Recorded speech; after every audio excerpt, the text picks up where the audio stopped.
తహసీల్దార్నే బురిడి కొట్టించిన కేటుగాళ్లు. ఈ సంఘటన యాదాద్రి భువనగిరి జిల్లా రాజపేట తహసీల్దార్నే బురిడి కొట్టించారు కేటుగాళ్లు. ఆన్లైన్ మోసాలకు మోసపోయిన తహసీల్దార్ ఏసీబీ అధికారిని అంటూ ఫోన్ అవినీతికి పాల్పడుతున్నావని డబ్బులు డిమాండ్ చేసిన ఘటన రాజపేటలో జరిగింది. దీనిపై తహసీల్దార్ను వివరణ కోరగా తహసీల్దార్ దామోదర్ పర్సనల్ నెంబర్కు ఏసీబీ అధికారిని అంటూ ఆదివారం రోజున ఫోన్ చేశారు కేటుగాళ్లు. ఆ సమయంలో ఇంట్లో ఉన్న తహసీల్దార్ కుమారుడు ఫోన్ లిఫ్ట్ చేశాడని తెలిపారు.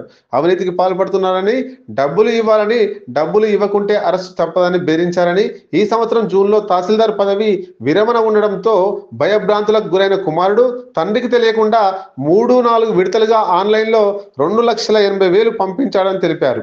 తర్వాత తండ్రి విషయం తెలుసుకుని ఆరా తీయగా తీరా నకిలీ అధికారులమని గమనించి మోసపోయానని సైబర్ క్రైమ్లో ఫిర్యాదు చేశారు. వాడికి ఎట్లా భయపడ్డాడో ఇంకా తెలియదు. అయిన తర్వాత నేను చెప్తే ఎంబడే కంప్లీట్ చేసి బ్లాక్ చేయించాడు. అట్లా ఎంత అమౌంట్ కట్టారు? 280 అనుకుంటా. ఎన్నిసార్లు సార్? ఎట్ ఏ టైం ఉంటాయి ఉండే కదా వాళ్ళ దగ్గర, వాళ్ళ ఫ్రెండ్స్ దగ్గర 3-4 ఉంటాయి.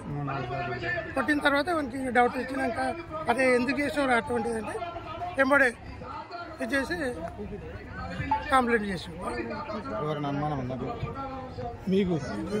అనుమానం కాదు, వాడు ఫోనే స్విచ్ ఆఫ్ చేసి పెట్టుకొని ఇది ఉన్నాడు. కర్ణాటక నుంచి